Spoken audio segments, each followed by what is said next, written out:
这系列各位观众朋友，大家好，欢迎您收看藏人行政中央电视台本周西藏华语新闻节目。本期的新闻要点有：司政边巴次仁参访加拿大藏人社区；世界各国领导人敦促中国释放第11世班禅喇嘛；代理司政加日卓玛在达兰萨拉接待印度政要；驻布鲁塞尔代表在欧盟会议上呼吁各方重视西藏环境问题。驻伦敦办事处在多个平台介绍西藏民主模式及抗争运动。驻澳洲代表冈马森格出席第25届联合国卫赛节纪念活动。下面请看详细内容。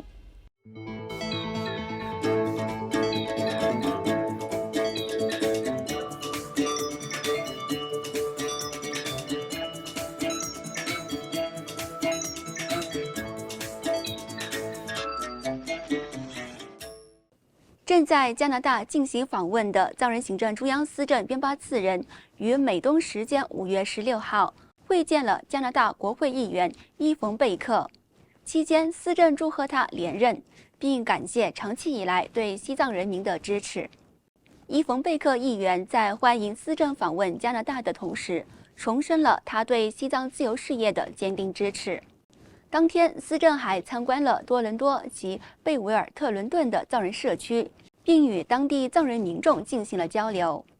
在交流中，司政强调了即将迎来的达赖喇嘛尊者90大寿的重要性，重申达赖喇嘛尊者转世的合法性，并谈及流亡藏人社区人口结构的快速变化，以及第16届嘎夏通过外交与媒体渠道争取国际社会支持西藏自由事业的努力。司政指出，尽管流亡藏人面临日益加剧的挑战，正在逐渐融入所在国的文化，但必须坚定维护自己的独特身份以及语言和文化。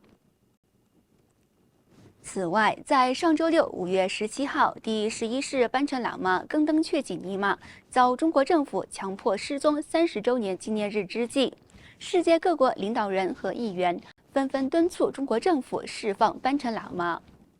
当天，来自欧洲议会4个政党团体的7名议员向欧盟外交与安全政策高级代表卡亚卡拉斯提出紧急质询，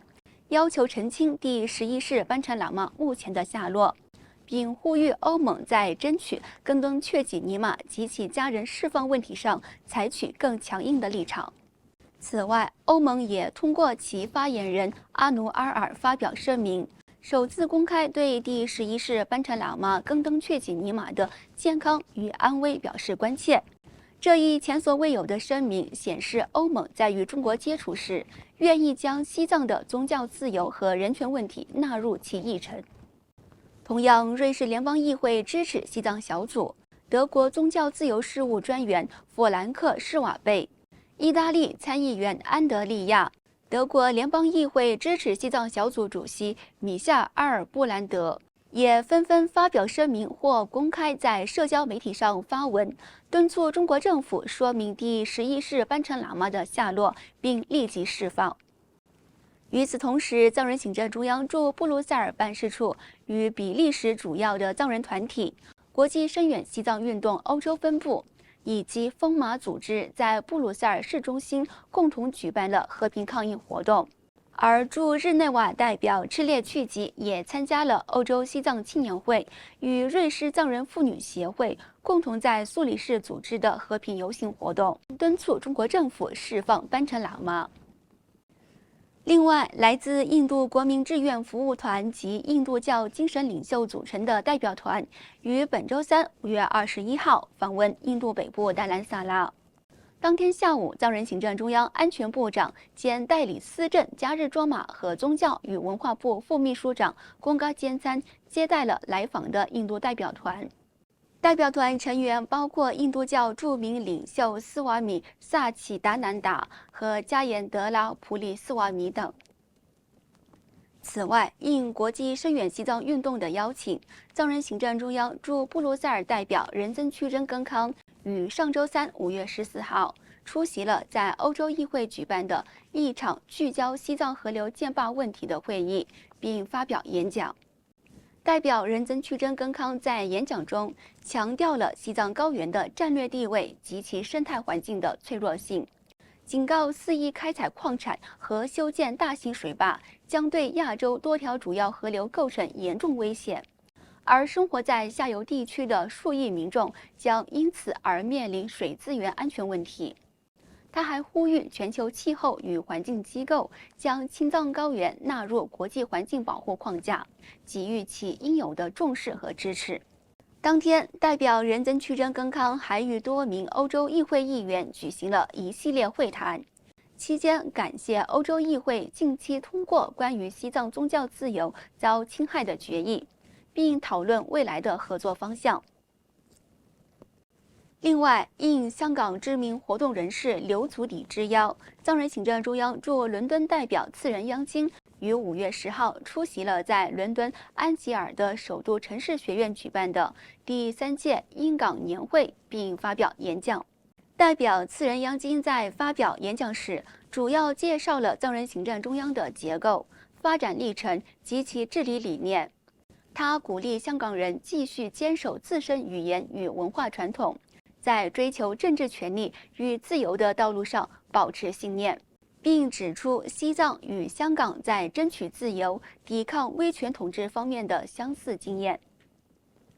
与此同时，驻伦敦办事处秘书长丹增公嘎于上周三5月14号出席了在英国议会举行的一场联合讨论会。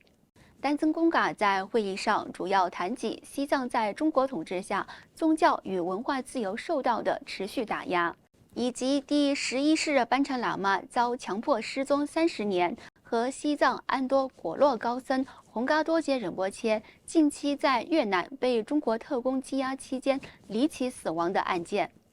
他指出，这一事件是中国跨国镇压行为的典型例子，标志着中国打压海外异议人士进入一个新的阶段，并呼吁国际社会对此案件进行独立调查。请继续收看本期节目的最后一则消息。藏人行政中央驻澳洲代表冈莫森格于上周三5月14号出席了在澳大利亚国会大厦举行的第25届联合国卫塞节纪念活动。活动以不同佛教派别的诵经仪式拉开帷幕，随后是嘉宾致辞。该活动由澳洲佛教联合会与来自多个佛教传承的组织和寺庙共同主办。观众朋友们，以上就是本期节目的全部内容。欲了解更多有关西藏境内外的讯息，请登录屏幕下方的网址。感谢您的收看，我们下期节目再会。